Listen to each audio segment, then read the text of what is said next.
ہمارے بھائی امتیاز غنی صاحب آپ کو مختلف اعمال دعائیں ان کے فضائل بتلا رہے تھے۔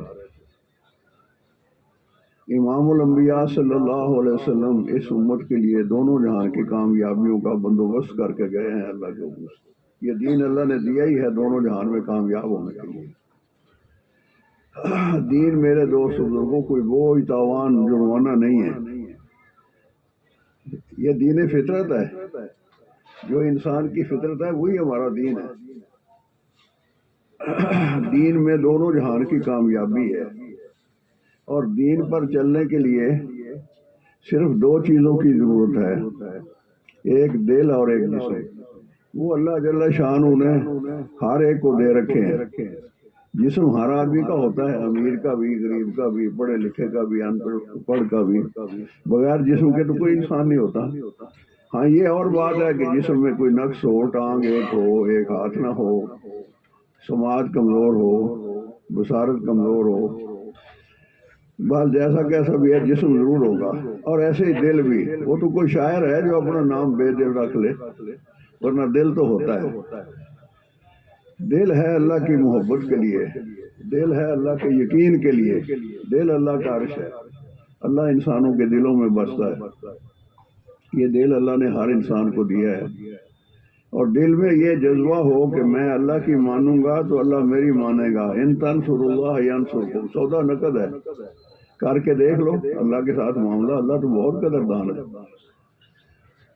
دل میں یہ یقین ہو کہ میری کامیابی اللہ کے حکم میں اور حضور صلی اللہ علیہ وسلم کے طریقوں میں ہے، اور جسم اللہ کے حکم اور نبی صلی اللہ علیہ وسلم کے طریقے کے مطابق استعمال ہو۔ جب ہو رہا ہے، جہاں بھی ہو رہا ہے، دکان پہ استعمال ہو رہا ہے، دفتر میں استعمال ہو رہا ہے، گھر میں ہو رہا ہے، عدالت میں ہو رہا ہے، جہاں ہے زبان اللہ کے حکم کے مطابق استعمال ہو رہی ہو، کان اللہ کے حکم کے مطابق استعمال ہو رہے ہو۔ یہ جو اعضاء و جوارح ہیں نا، یہ ہمارے ہتھیار ہیں، انہی کا استعمال اللہ کے حکم اور نبی صلی اللہ علیہ وسلم کے طریقے کے مطابق، بس یہ دین ہے، اور یہ آسان ہے، اس کا نام اسلام ہے، سلامتی ہے۔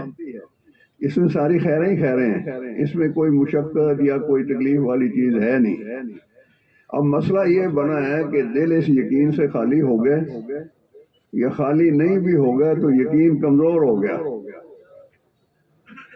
مانتے ہیں، زبان سے کہتے ہیں اللہ ہی سب کچھ کرتا ہے، لیکن اندر یہ کیسے کرے گا؟ نعوذ باللہ من ذالک۔ وہ اپنی قدرت سے کرے گا، اپنے ارادے سے کرے گا، وہ کوئی اسباب و وسائل کا محتاج تھوڑے۔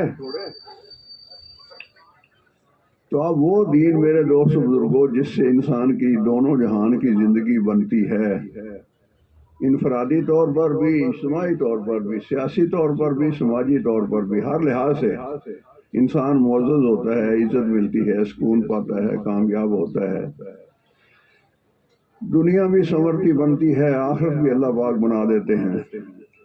اب وہ دین آئے کیسے؟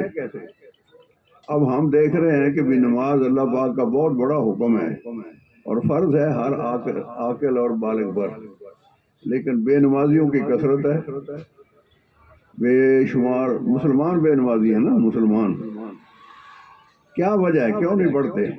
کوئی خرچہ نہیں، کوئی حرجہ نہیں، مسجدیں بنی ہوئی ہیں، قالین چٹائیاں بچھی ہوئی ہیں، موسم کے مطابق پانی ہے، گرمی سردی کا بندوبست ہے، پھر بھی لوگ نہیں آتے مسجدوں میں۔ اندر وہ طاقت نہیں ہے جو ان کو مسجد تک لے کر آئے۔ ہمارے ایک رائے گنج میں بزرگ ہوتے تھے، اسی علاقے کے جھانکے تھے، بھائی اللہ دیتا صاحب مرحوم، تو وہ کہنے لگے ہم ایک جماعت میں گئے تو مسجد کے سامنے ایک خالی جگہ، وہاں کو جوان بیٹھے کوئی کھیل رہے تھے آپس میں۔ پہلے عمومی گشت میں گئے، ان سے جا کے عرض کیا، وہ نہیں اٹھ کے آئے۔ پھر خصوصی طور پر 2 ساتھی بھیجے نماز کے وقت، تو وہ نہیں آئے۔ تو ہم اپنے اعمال سے فارغ ہو کے جا کے ان کے پاس بیٹھ گئے اور ان سے پوچھا یار کیا وجہ ہے، کیوں نہیں آتے آپ مسجد میں؟ انہوں نے کہا جی وجہ کا ہمیں پتہ نہیں، مسجد کی طرف چلتے ہیں تو ایسے لگتا ہے جیسے پاؤں ہمارے بھاری ہو گئے ہیں، بوجھل ہو گئے ہیں، ایک ایک پیر 1.25 من کا محسوس ہوتا ہے۔ یہ کیا وجہ ہے؟ اندر وہ قوت نہیں ہے جو آدمی کا مسجد میں آنا جس کی وجہ سے آسان ہو جائے، اس قوت کا نام ایمان ہے۔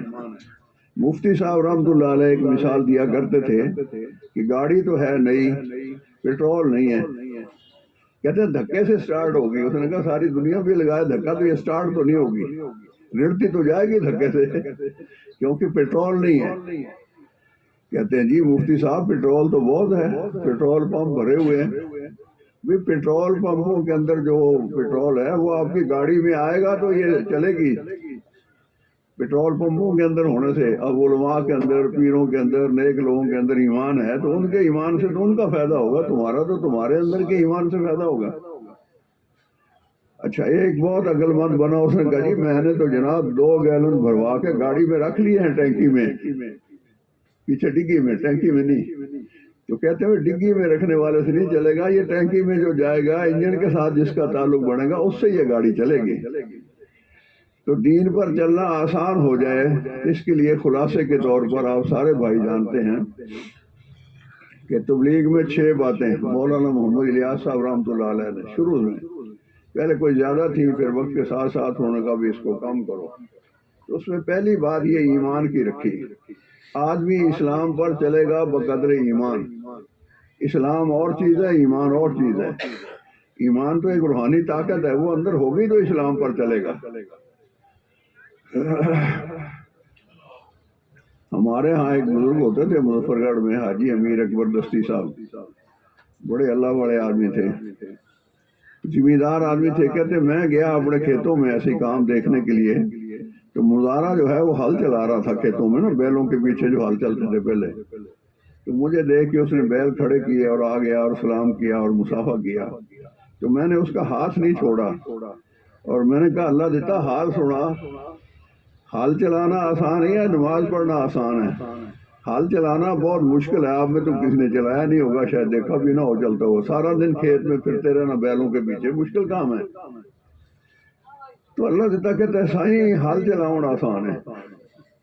یار نماز میں کیا مشکل ہے؟ اس نے کہا جی اس کا نہیں پتا. وہ مشکل یہی ہے کہ اندر کا یقین کمزور ہے. آج کا مسلمان یہ کہتا ہے کہ جی سچ سے تو کاروبار چل ہی نہیں سکتا, جھوٹ تو بولنا ہی پڑتا ہے. کہتا ہے کہ نہیں کہتا؟ کیا کریں جی, کریں کیا؟ علماء سے سیکھیں کہ ہم سچا کاروبار کرنا چاہتے ہیں, سچا صحیح بتائیں اس کا کیا طریقہ ہے. اللہ کی شان. ایک دفعہ اسلام آباد ہم گئے اجتماع کی محنت کے سلسلے میں, وہاں ایک مسجد میں ہماری جماعت کی تشکیل تھی.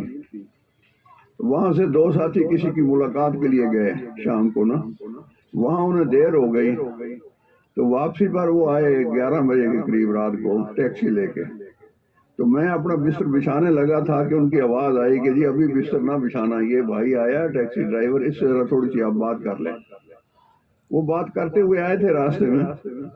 میں نے کہا اچھا خیر, وہ آ گیا, السلام علیکم. وعلیکم السلام. اس نے کہا جی پہلی بات تو یہ ہے میں ٹیکسی ڈرائیور نہیں ہوں, میں تاجر ہوں اور میں پراپرٹی کا کاروبار کرتا ہوں, تو ٹیکسی نہیں چلاتا ہوں. یہ تو شوقیہ کبھی کبھار ایسے نکال لیتا ہوں, کوئی ضرورت مند ہو تو چلو اس کو پہنچا دیا, 1500 روپیہ ایسے جیب خرچہ بھی بن گیا. تو آج میں نے ابھی گاڑی نکالی تھی تو یہ سڑک پر کھڑے تھے, تو انہوں نے کہا وہاں جانا ہے, تو میں ان کو لے کے آ گیا. میں نے کہا یار تو ٹیکسی ڈرائیور ہو چاہے تو جہاز کا چلانے والا ہو, ہمارے نزدیک سب برابر ہیں, ہم ہر مسلمان کی قدر کرتے ہیں.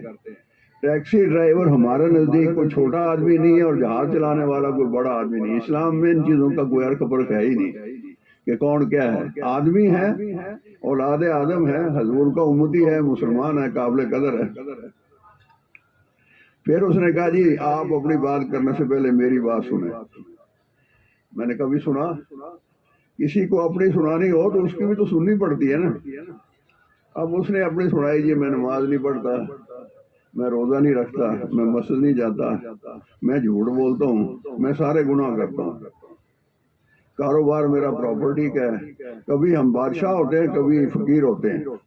کوئی 2-4 سودے اچھے لگ گئے, کمیشن اچھی بن گئی, یا کوئی جائیداد خود خرید لی اپنے پیسوں سے تو وہ مہنگی بک گئی, منافع ہو گیا, پیسے پیسے. اور کبھی قید بھی پڑ جاتا ہے. تو ہمشیرہ کی شادی ہم نے رکھی ہوئی تھی, تو والد صاحب نے کہا یار میری زندگی میں نا بچی کو رخصت کرو, یہ فرض میرا ادا ہو جائے. تو میں نے ایک آدمی سے 17 لاکھ روپیہ لینا تھا. میں نے اسے کہا بھائی کیا خیال ہے, پیسے دیتے ہو؟ ہم نے شادی کرنی ہے ہمشیرہ کی. اس نے کہا ہاں تاریخ رکھو میں پیسے دے دوں گا۔ اللہ کی شان، ہم نے تاریخ رکھ لی، کام کرنا سنارے کے ذمہ زیور لگا دیا، کسی کے ذمہ کپڑے لگا دیے، فرنیچر والے کے ذمہ فرنیچر لگا دیا، چلو وہاں سے پیسے آئیں گے کام ہو جائے گا۔ مگر عین قریب آ کے اس نے کہا ساری پیسے نہیں بنے۔ میں بڑا حیران ہوا بھی آپ کیا کریں گے؟ سنارے کا فون آ رہا ہے جی زیور اٹھاؤ، فرنیچر والا کہتا ہے جی فرنیچر اٹھاؤ، کپڑے والا کہتا ہے جی کپڑے تیار ہیں، پیسے ہیں نہیں۔ تو میں بڑا پریشان ہوا۔ ایک کام یہ بھی ہوتا ہے کہ شادی ہال بک کروانا پڑتا ہے نا، مہمان آئیں گے، وہ بھی ایڈوانس پیسے لیتا ہے۔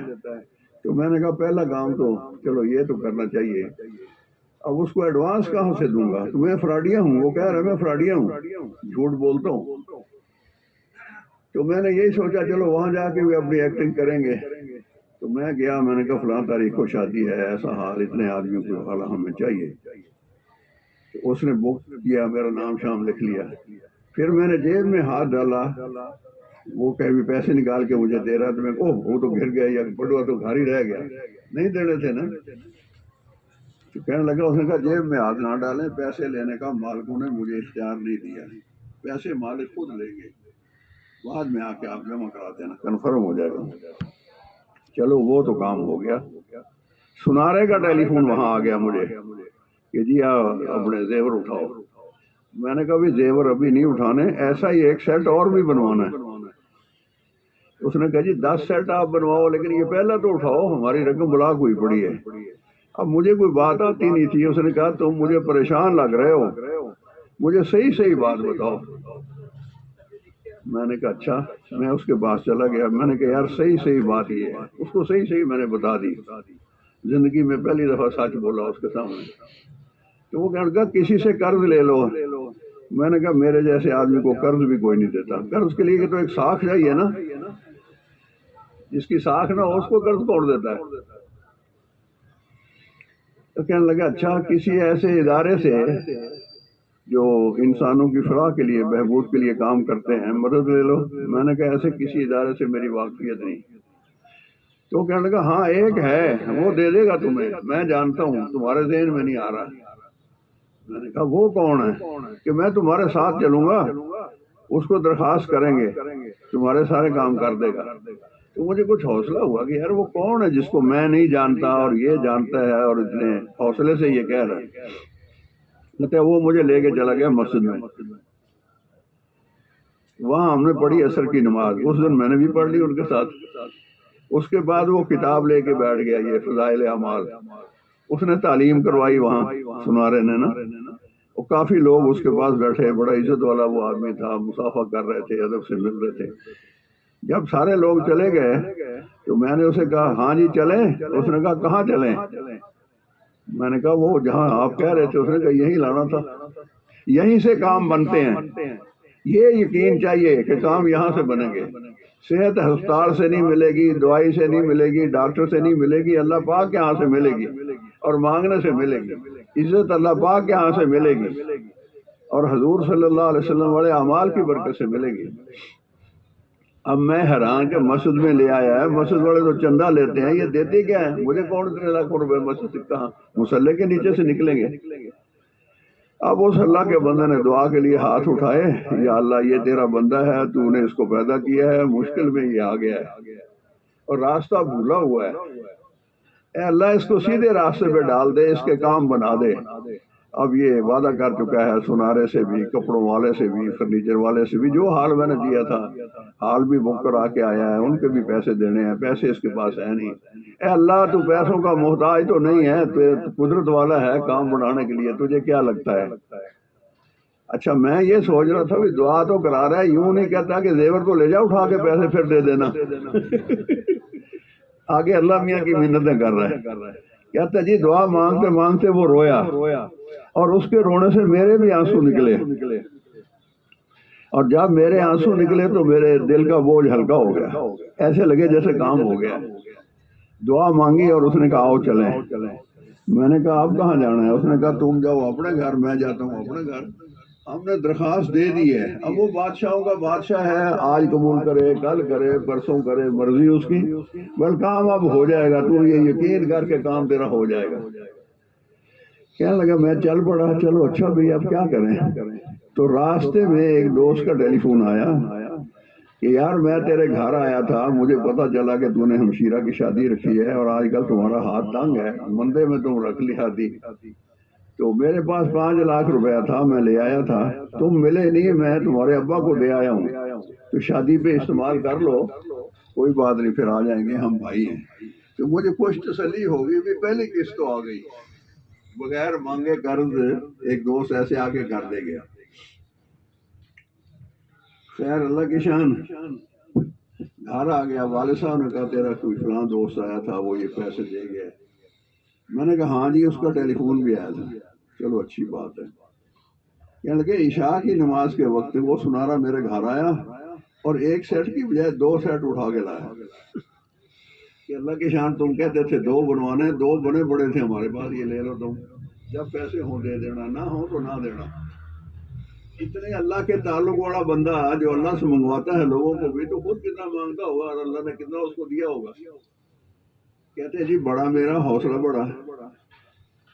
اچھا جی، وہ سیٹ لے کے اندر رکھے، اس 17 لاکھ والے کا بھی ٹیلی فون آ گیا، یار پیسوں کا بندوبست ہو گیا ہے، اب تم آتے ہو یا میں آؤں دینے کے لیے؟ میں نے کہا میں نے تم سے لینے ہی نہیں، اب دینے والے کو میں نے دیکھ لیا ہے۔ اللہ کا تعلق آدمی کو حوصلہ دلاتا ہے، اللہ